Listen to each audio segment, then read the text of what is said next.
Hello, welcome to Monte Carlo to Marlow. Welcome, Gloria, to Monte Carlo to Marlow. Thank you so much for inviting me, Krista. I'm delighted to be here. So we're actually in Marlow, but I'm guessing with your experience that you've spent a fair bit of time in Monte Carlo as well. I have, actually. Yeah. We'll get to that.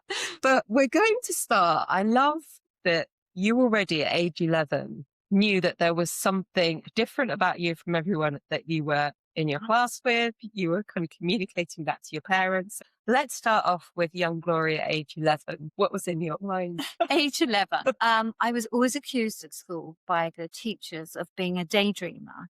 And they used to say to me, if only you paid attention, you would be top of the class in everything. The teachers that I loved, the subjects that I loved, I did well in. But the And rest, what were they? Sport. English. I loved English. I loved my English teacher. I didn't mind history and geography. I didn't mind biology. Chemistry kind of threw me a bit. Zoned out.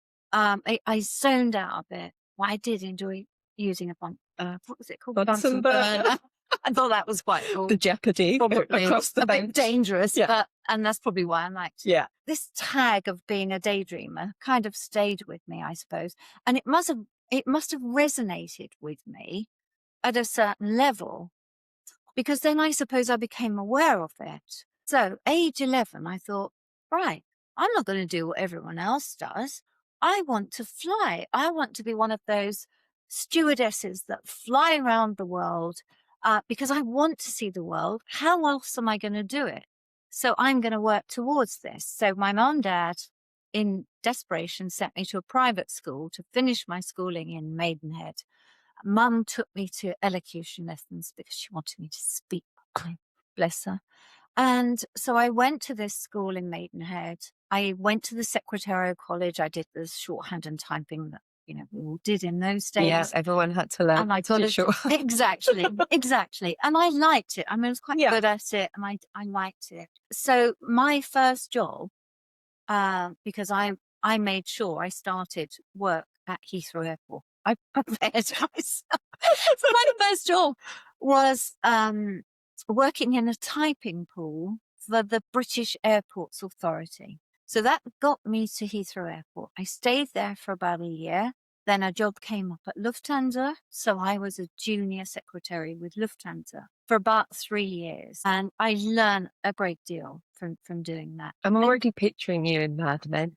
I know. And I loved it, Yeah. because I remember seeing Richard Burton and Elizabeth Taylor arrive one day, and they swept into Terminal 2, floor-length mink coats, and I had never seen so much Louis Vuitton luggage in my life. There was just trolley after trolley, and I just thought, oh my gosh, they're the most glamorous people I've ever seen. They were? I definitely want to fly. On the day I became 21 and was able to apply, I did. And I got an interview with, as it was then, BOAC. And I went to the interview. I remember exactly what I was wearing. Oh, God. What were you wearing? Because I know you're the most elegant person around town, and you love your clothes. I do love my clothes. What was your interview And I outfit? remember I had this navy blue blazer with white piping on it.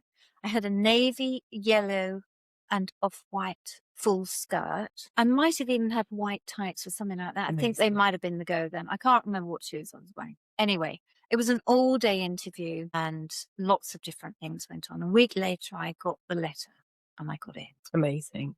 How did you feel? So excited. But Mum and Dad were even more excited. They were so excited. Oh my God, our daughter's going to be flying around the world. So then I went on a training course, which was about 6 weeks, I recall. And we did all sorts of things. Yes, we had to do the fire drill. So we had to slide down the slides and an emergency. And we had to do catwalk training. I had to walk down. That's so fun. With a book on. Forget about first day. Just be able to walk elegantly down the aisle. So we had to do that. We had a makeup company. I think it was Helena Rubinstein came in and made us all up. It felt like models, you know? And then we were all fitted out for our uniforms. And my first flight came up, and it was a New York Bermuda shuttle. So I flew to New York. I was put on 747s, which were brand new then. They were the ones that had the upstairs lounge. So we only had economy and first class in those days. And obviously I was in economy because I just started. And so we arrived in New York. We stayed on Lexington Avenue. I remember that. And our expenses were paid in local currency. Most of mine got spent in Saks Fifth I Avenue. can imagine. Most of them. Cashmere sections. And whatever was left, we just sort of fed ourselves. And then we did this shuttle to Bermuda. Obviously, we didn't stay in Bermuda. Yeah. It was just a shuttle, and then we flew home again. And did you love it instantly? I did. Was it everything you thought it was going to be? I did love it. I did love it. So I got to fly around the world, you know. I flew to Australia. If we got an Australian trip, it was either 2 or 3 weeks away. And in those days, the stop-off points were Tehran or Bahrain, Hong Kong, which I loved. All the expenses went on having clothes made. The tailor used to give us fish and chips. And the hotel served free tea and toast all day. So we lived on that, but spent all our expenses on clothes.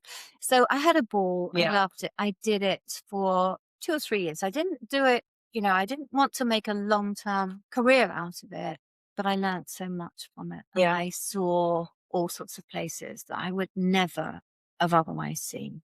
I loved America. I loved going to Africa as well. I went to Africa, and Nairobi was a regular stop for us. And we used to come back with trays of fruit. We used to bring pineapples, avocado, things that, you know, my mum and dad hadn't seen some of these fruit.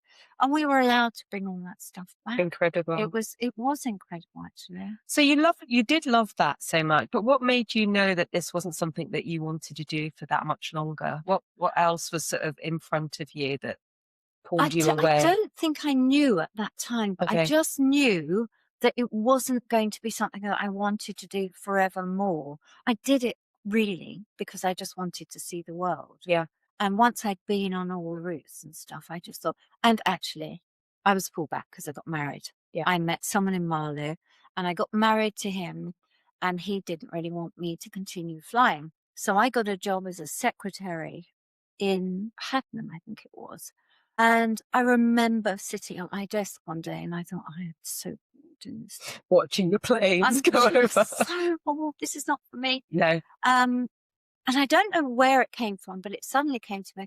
I need to work in a more exciting environment. I think it would be fun to work in motorsport. So what do? I go home. I've written my CV. I find out where my nearest Formula One team is. They were in Bicester. So I turned up and asked for a job and left my CV. A week later, they called me back and told me that I could be the team secretary for their newly formed Formula One team. Therein started a career that has lasted more than 45 years. Isn't it incredible? That young woman just had her sights set on quite unusual vocations, really, for, you know, that time. So you then moved to be a secretary in Bicester. Who were the drivers then? I can remember them well. It was a team called ATS. It was run by this mad German man, and we were only 20. You know, we were only a team of 20, and he would fly over once a week and pay the bills, and then he'd disappear again. And March Engineering, who were running it for him, if you like, they were providing the workshop and the staff and everything. He fell out with them after 6 weeks. And he rang me from Germany. He said, right, I've got another factory down the road. You need to bring all the cars and the truck and everything else and set up in this factory down the road, which we did. So we moved down the road. There were only a few of us. And he very soon started giving me more and more to do. So we didn't have a team manager. So in the first year, I used to buy all the materials to build the monocoques. I did all the team logistics. I had the uniforms to designed and made. I fitted out the machine shop, the fabrication shop. Isn't it incredible how much you get to learn when you're in a small company? Absolutely. Yeah. And so in that first year, after sort of 6 months, I was working my socks off. And I said to him, it's the Monaco Grand Prix coming up. Could I come? He said, yes, of course you can come. Yes, I'm going to Monaco. So that was my first visit to Monaco. Our two drivers at the time were a German driver called Joachim Mass, who sadly passed away fairly recently. Lovely, lovely man. And the other one was a Frenchman, Jean-Pierre Jerier, who was a little bit of a saucy one, shall we say. He was French. He was French. And so we're in Monaco. It's Friday. Practice is finished. So Jean-Pierre Jarier said to me, right, come on then. We're going up to the Hotel de Paris to sit in the piano bar with a glass of champagne. And it's just like, that's what I did. Yeah, of course you did. And, that was in the days of James Hunt. So he was in the next pits. He'd be behind the pits having a fag. They'd all be out having wine with their meal and stuff. It was times. Very, very different times. Sadly, it was a lot more dangerous. We lost more drivers then, but it was a hell of a lot of fun. Very glamorous. It's glamorous now. So, but it is, very course, different. But it was then. very, very different. Yeah, it was very different, and I loved it. And I stayed with the Mad German for a while, and then I got headhunted, and I went to another team, and I've just sort of gone from there. Really, my marriage broke up. By the way. Too many glamorous racing drivers. Yeah, exactly.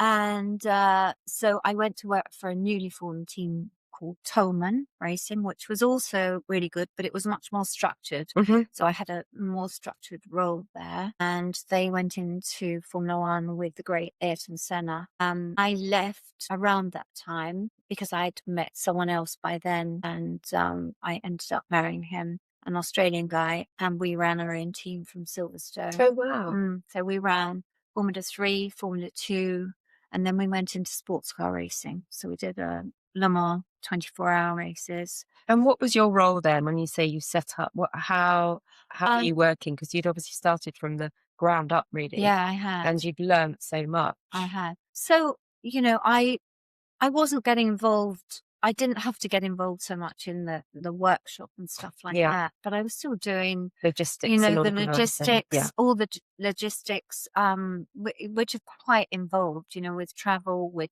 uniforms, with all of that stuff. I also did some work on sponsorship, getting sponsorship for us and that sort of thing. And was that all based in the UK? Yeah, that was based at Silverstone. Yeah. So I was based at Silverstone, and we had a workshop there. I did that for about 10 years. Then I left that marriage, and by that time, I wanted to do other things as well. I didn't want my life to be 100% racing. I actually had an interest in the fashion business in Northampton. That does not surprise me. And I loved that. So I had this lovely partner called Jenny. She already had the shop, and I kind of bought into it. And we sold some designer clothes. Bruce Oldford, we used to sell his things, beautiful dresses. Yeah. Paul Costello, Max Mara, we sold. But we had this lovely, lovely little shop. And I didn't work in it all the time, but we used to love doing the buying together, and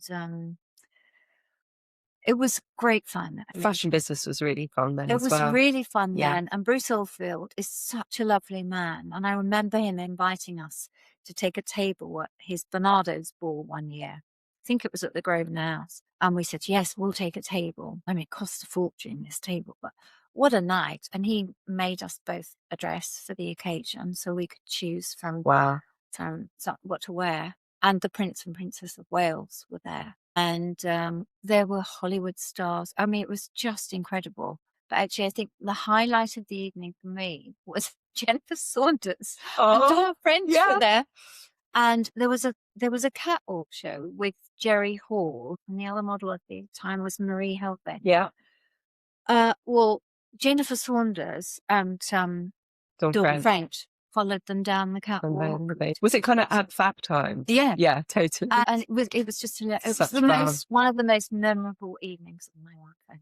We had an absolute ball. And from there, I moved back to Marlow, and I started afresh again. I had been studying sports massage therapy in London. I came back to Marlow, and I got a job at Bisham Abbey. I'm local, so I call it Bisham. Yeah, I still struggle with what I should call it, but I've learned that it's Bisham. Yeah. Only with locals. Yeah. And so I got a job there with the Sports Injuries Clinic, and that was great fun.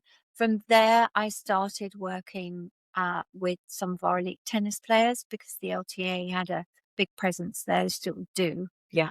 And I also was the masseur for the England football team during Euro 96. You do set yourself up to be in some pretty good places, I would say. I know. It all just sort of evolved, really. But then the big change for me came when I decided that I wanted to study the mind. I'd become very, very interested in the psychology of sport. And I saw that it was the difference between winning and losing. Yeah. So I went off and I studied NLP for 2 years. Then I went to the States and I studied hypnosis up to a level where I could teach it. I've never done that. Yeah. I just was very interested in that too. And then when I'd finished my studying in 2001, I had a call from one of my tennis players that I knew. And he said, "Can I work with you? Because I want to get into Wimbledon." I said, "Yeah, that's great. Let's do some work." We only had about 3 weeks before qualifying. Harry was 28. So in terms of his tennis career, it was kind of on the way down, you know. Yeah. And he was, although he was a top 10 player in the UK on the world stage, he was, you know, relatively unknown. And what became clear to me was that he didn't really have enough belief in himself. We worked on belief and I was able Was to this kind of your first client? Yeah. Okay. I was able to just throw the book at him, you know, everything that I'd learned. And anyway, he did get into Wimbledon. I went to watch him play his first match and he beat a top 50 world player, an Italian. And I thought, this is great. He's playing with complete belief. One of the things I'd encouraged him to do, which had never been done before, was to listen to a piece of really inspirational music. And he was a great Liverpool fan, and there's only one anthem. Yeah, of course. There. You'll never walk alone. Exactly. Yeah. So he'd put this on. I said, record it on your Walkman. Listen to it during the changeovers, just to reinstate that belief in yourself. So he was doing this. No one was taking any notice. He played the first match on an outside court. But then the next day he called me and said, "I've just got my draw for the next round." I said, "Great. Who are you playing?" He said, "I've just drawn Pete Sampras, who was world number 1 at the time." And I said, "Okay, well, we better get there a bit earlier tomorrow then," thinking this is going to be, you know, a big story now. And it did become a big story in the press. I found myself the next day being driven to the BBC to do an interview live on Breakfast News, which for me was the most daunting part of the day. And then I met Barry at Wimbledon. We went on number 1 court early, got him really set up for the match. He became the first player ever to take Pete Sampras to 5 sets. And he, you know, by then the whole crowd were around him. And, you know, it was just the most incredible day because when Pete came on, I just thought he's thinking, okay, straight sets, I'll be off in an hour. 3.5 hours later, he really had to dig deep. And I was sitting in the player's box and I thought, this is all quite surreal, really. And I suddenly thought, I know what I should have done. I should have had the lyrics printed to "You'll Never Walk Alone." I should have taken it up to Hem and Hill and just got everyone to sing it. Because I think it might have just turned it round at the end. Yes, He that's didn't. chariot and chicken or anything. Exactly. It does lift. I hadn't thought about doing it because we just got caught up in this huge story of this match and this British no-hoper against the world number 1. That match turned his life around, actually, and he went on to have the best year of his tennis career. And on the back of that match, he was offered a contract to commentate with Sky, which he still does today. So that was the kickstart. And it must have turned your career around. That's such an amazing endorsement, isn't it? It did. Yeah. I mean, I had so much work then pouring in from, you know, company directors wanting me to help them improve their golf, race drivers. Obviously, I got a lot more work in racing and in tennis. And that was the start of my career. And that's what I still do today. Mostly racing. Yeah. And a little bit of tennis. It's still nice to do a bit of tennis, but mostly racing. And what do you find that is so obviously there was, you know, self-belief obviously has to be one of the things that is most difficult for someone to get over, and especially on such a world stage. And you've got now there's so much pressure on the way that people look and millions of followers. And, you know, there's it's not just about the sport anymore, is it? It's everything that goes around it. So what do you feel like are kind of the reoccurring issues, if there are, that people are coming to you with, that you feel like you can get the best success rates with them? I think it's mostly now because young athletes are under far more pressure now than they were then. We didn't have social media then. if someone makes a mistake now, it's all over social media in minutes. And it's the same with racing drivers. So there's an enormous amount of pressure from social media. And there's a lot more noise in the world now. And in order to perform at your best, you need to be able to quieten your mind. You need to be able to disassociate from the noise, create, what I do is I help them to redesign their mind and design a mindset warm-up that is just for them. Getting them in the zone. To get them in the zone, And do you still use music as part of that? I still suggest it. Yeah. Some really like it. Some don't need it. They just prefer quiet. Which Because you see a lot of people now, don't you? Like a lot of sports people arrive with headphones, That's whether it's right. swimming or rugby, and whether that's just to block out or whether they have got a set playlist or something. Exactly. It seems to be something really popular That's now. very, very common now. I mean, when I did it at Wimbledon, it was the first time anyone had done it, and it was banned. After Wimbledon, the International Tennis Federation banned the use of music on court because they said he could have been been receiving coaching. And we said, well, you can listen to it. It's one track of music. But anyway, it got banned. Gosh. So have they reversed that, or is that still? No. It's about getting their mind into their mindset to win. And it requires you to be, very, very focused. I use a lot of imagination too, because imagination is, as a child, I kind of got told off for it. But now, I realize how important imagination is. Because if you can imagine something, if you can see it, if you can see it, if you see it, you can build it. And I think that for me, the most important quote is Einstein. Imagination is more important than knowledge. And he said that all those years ago. And I didn't know that at the time. So I do use imagination. I use lots of different tools and techniques, and it's all bespoke to whoever I'm working with. And would you say that because obviously it's very much a thing now, manifesting and vision boarding and things. Is that something that you agree with that is really helpful? Totally. Yeah. Totally. Yeah. We all take in information differently. We're a lot of sports people are visual kinesthetic, so see and feel. But if you get someone who's got quite an analytical mind, that is tricky because they tend to be the overthinkers. Yeah. Once you start overthinking something, you're in trouble. You're in trouble. Yeah. And in racing, that's going to slow you down. So with young drivers, what they're having to get to grips with now is a huge amount of data. We didn't have that data years ago, but now they have so much data on what they're doing in the car. There's lots of driver coaches now, and there's a huge focus on data. But the problem is, if a young driver gets in a race car and he's thinking about what his engineer or his driver coach has told him, where he needs to take the apex, what he needs to do at a certain corner, etc., it'll slow them down. Yeah. So you've got to take all of that away. You've got to. What I teach them to do is to trust that all that information is in their unconscious mind. Because people don't realize, I think so many people don't realize how much we use the unconscious mind. And when I say so, it's 98%. Only 2% is conscious. The conscious mind's all the chitter-chatter. Yeah. And sometimes it's the negative chit-chat. Yeah, it's the negative talk. Exactly. Yeah. You're not good enough, and all that sort of stuff. So, to me, it's about having a complete clear mind, complete clarity.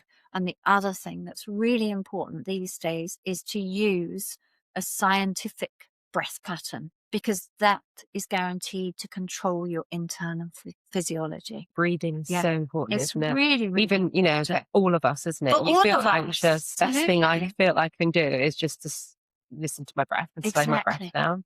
So I use that too. It's lots of other things. Yeah. And it really does depend on the person.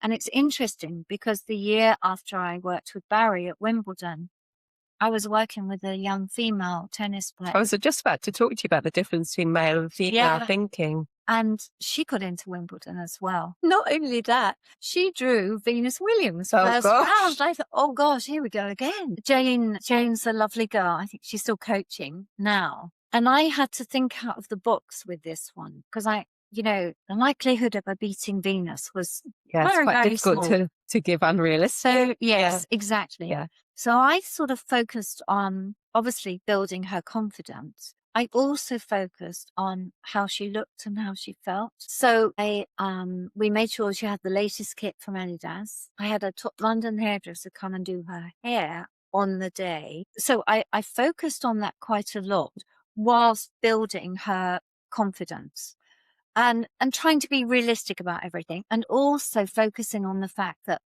this is going to be the most special moment of her tennis career. May never Enjoy it come for what again. it is. You're Yeah. playing against Venus Williams on centre court. It was a huge deal. And on the day, I spent quite a bit of time with her, and on the day, I made sure she was ready. Yes, she lost to her, But but did she she enjoy lost, it? but she enjoyed every minute. And there was one point during the match, she broke her serve, and she literally went, "Yay!" And the whole crowd loved That was it. enough. Yeah. It's just enough. I've Yeah. just broken her serve. I'm playing on centre court. I'm having the time of my What an life. incredible opportunity. And I went down to the dressing room after the match, and I watched something else, and this actually really made her day because Serena was down there, Serena Williams, and she came up to Jane. She said, "You did great today. And by the way, I love your hair." And that for her, and that was just, wow, well, that's brilliant. So I'm sure that's something she'll remember for the rest of her life. for the rest of her life. Yeah. So it was a different, A different I had approach. to use a very different approach. You must still love it because I can hear about that. Yeah. And you are still coaching very, very much more motorsport now than any other sport. More so. But the great thing is there are a lot of women coming into motorsport now. A lot of young girls. And last year I went out to Saudi to work with a young Saudi girl who got a wild card into the Formula One Academy race. So it was really interesting. And it was really interesting to see how much support she had from Saudi women. They came in their droves to support her.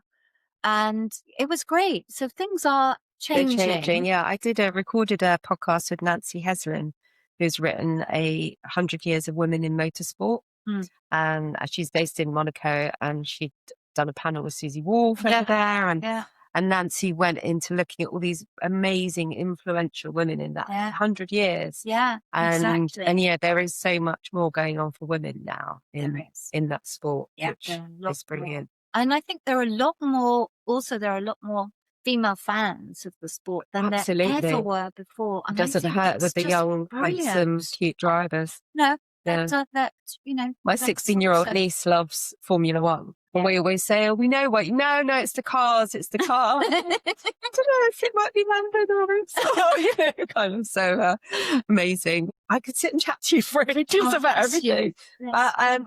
I thought if you could leave us, I mean, you've given so many tips. Obviously, you supply people with tools to help them believe in themselves, get through difficult times. And we've touched on the fact that breath is really important. Is there something you feel that you could pass on to people just in everyday life that would help them in sort of an anxious situation, or if they have to do something that they find that is quite daunting? Is there anything you could give someone to just give them as a little tool if they've got to do public speaking, or if they've got a difficult conversation? Exactly. What would you say is a little tip that we can leave people with? I would say I'll describe the breath pattern to you because that is super important. And the other thing I would say to them is, I want you to shift to 5 minutes after you've done your talk.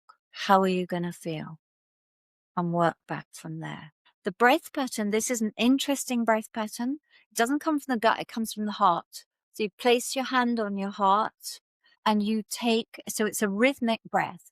So you take 2 breaths or 3 breaths, whatever it is, down through your nose and out through pursed lips. But the thing is, it's rhythmic. So it has to be, if you take 2 breaths in, you need to take 2 breaths out. So if you saw it on a graph, you'd see this lovely even curve. That is the secret to controlling your internal physiology, which is where all the anxiousness starts. It starts at a very deep level, way beneath the thoughts and the feelings. It goes right down to your physiology. So if you can control the breath. So if you control the breath, you control your physiology, focus to how great you're going to feel, 5 minutes after you've done it. So you're kind of forward thinking. You Don't worry just about the before. Think don't about worry how great it is think about afterwards. how great you're going to feel afterwards. Amazing. Well, Gloria, thank you so much. My Thank you for today. My And pleasure. I know that you do lots of different courses for businesses as well. So